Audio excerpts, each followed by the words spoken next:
Hello everyone, this is Dr. Shannon bringing you a message of hope today from the Inspire, and today we're on day 7 of our 21-day Love Your Life and Life's Work Well challenge. Welcome back. I am so happy that you guys are here. What an experience and a journey we've had this far.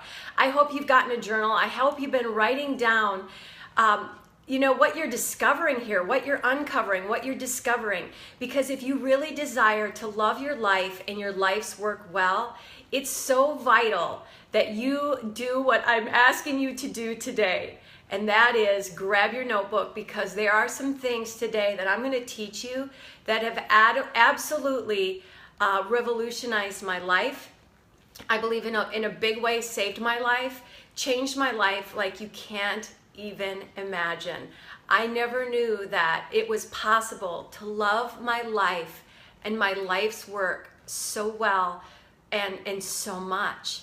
So yesterday we talked about the 5 relationships that we have with trust. The number one being the relationship we have with God. Do we trust that? Do we trust that true source within us, God Almighty, who created heaven and earth, created you, created me? Do we trust God? And oftentimes we say, yeah, I believe in God, but we don't fully believe it, because I believe if we fully believed it, we would trust. And we go, hey, you know what? No matter what, it is all going to work out. But realizing that we are going to co-create our lives with God, which is the second relationship, the trust relationship that you have with yourself. That is the number 2 relationship. And most of the time, that is the one that's missing. As I said yesterday, that was missing in my life for a long time. I had number 1. That number 1 relationship was there, but the number 2 relationship, the relationship that I had with myself, was not there. Then number 3, trusting others. Number 4, trusting your life's work. And then number 5, your trust about money, not your trust in money, because our money says in God we trust. It tells us that trust is vital when it comes to prosperity, abundance, and all resource. But oftentimes we trust our money before we trust all those others. So we're going to go back to number 2, because like I said, this revolutionized my life like you can't even imagine. You and I cannot have a loving relationship with ourselves if we do not trust ourselves. So I'm going to ask you, how trustworthy are you? How worthy are you of your trust? A lot of times we are not trustworthy because we do not know our own worth. We do not value ourselves enough to even know that we have worth, that we have a say. Because especially in today's world, we're told that, you know what, if you love yourself or you trust yourself, then you're selfish.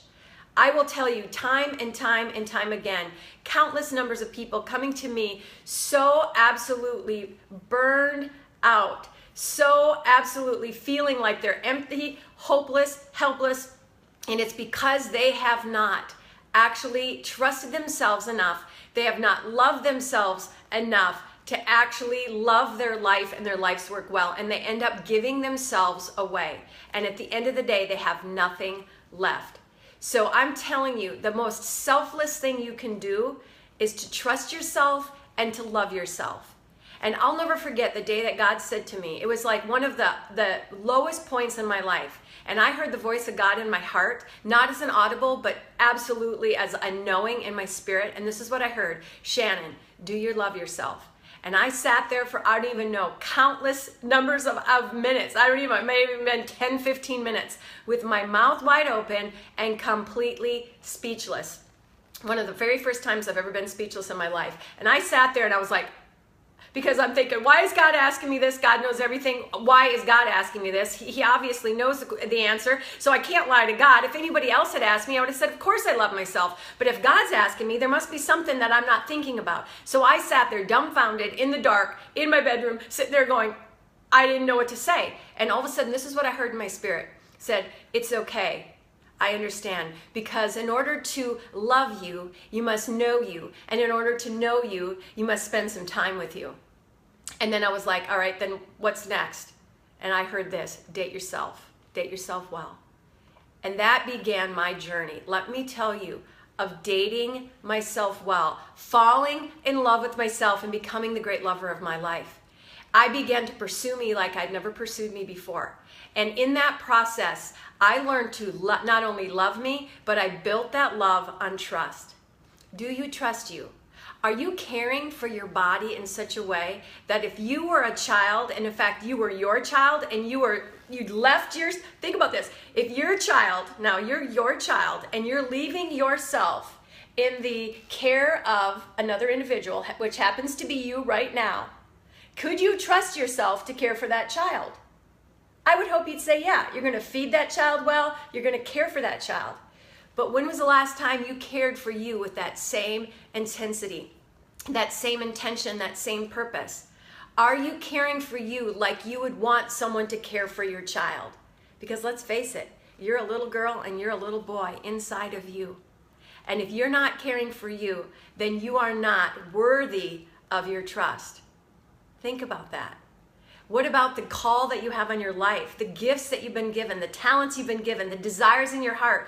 Are you being a faithful steward with those gifts that you've been given? Are you worthy of your trust?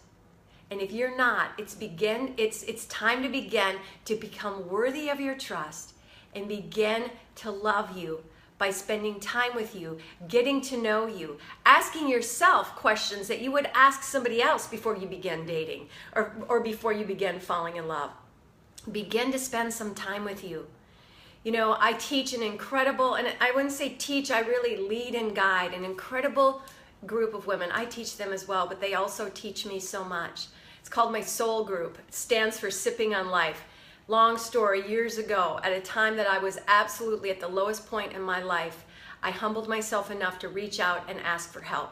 I said, my heart was after my last divorce, and I said, my heart's busted wide open right now, and I'm going in, and I'm going to be courageous enough to look at every square inch of my heart that I haven't been willing or able to look at in the past. I reached out and I got some help. I began to meet with the most amazing couple in the world. You know who you are, my dear Obi-Wan and my dear Vicky.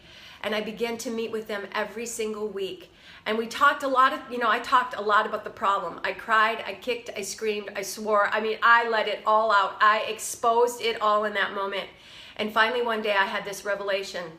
I'm tired of talking about the problem.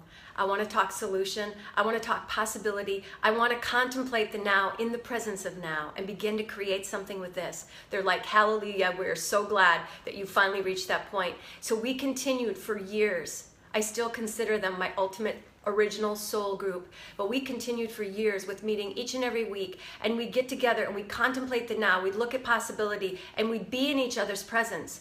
And one day a friend asked me, she said, where do you go? What's this thing that you go to on Wednesday nights? And I said, you know, I can't really describe it, but I can tell you this. I said, it's like people get together to drink, to smoke, to gossip, to have lunch, coffee, whatever. I said, we don't do any of that. We get together and we sip on life. And being the acronym lover that I am, sip on life, soul. She goes, oh my goodness, this is your soul group. And I said, absolutely, this is my soul group. So I began to really get to know and connect my heart and my head, my heart and soul. I'm telling you, the rules or the agreements that I have when I meet with my soul group and now meet and work with a group of ladies, I call them my soul sisters. The number one agreement is that we show up. If you want to love yourself, my friend, you must show up. Number two, pay attention to what has heart and meaning. We go through life, so often we don't show up. We show up physically, but we don't show up with all of our fullest expression of who we are, our fullest presence. Number two, we don't usually pay attention to what has heart and meaning. We should on ourselves. We should do this. We should do that. We absolutely have so much negativity a lot of times in the way we see things, especially about ourselves. And number three, not only pay attention to what has heart and meaning, but don't blame, don't guilt, don't have judgment on anything. Don't judge anything, including yourself. We spend so much time in judgment with ourselves and with others. It's right, it's wrong, it's good, it's bad, it's black, it's white, and it's like, stop. Begin to pay attention to what has heart and meaning, and you will not be so judgmental. Pay attention to not what's right and what's wrong in eating from the tree of good and evil, of judgment, but eat from the tree of life. Number 4, be open to outcome but not attached to it. Number 5, keep in mind that truth, if it cannot be interpreted at least 2 different ways, it's probably not true. Be willing to see the other side of something, not only from the other side, sometimes from the inside out, sometimes from the outside in. And number 5, realize that we are always telling our story. The question is, are you listening? I hope you're listening. Thank you for watching. Write these things down. Begin to ask yourself, am I worthy of my trust? You are valuable. You are worthy. Are you trustworthy? And begin to build on that so that you can fall in love with you, because that, my friend, is the biggest key to loving your life and your life's work well. I hope this helped you today. Please give a thumbs up if you got something. Share it with someone that you know is absolutely desperate and so desiring of a message like this, because knowledge of the truth is what sets us free. This is Dr. Shannon, inspiring minds that want to know and hearts that want to grow so you can love your life well.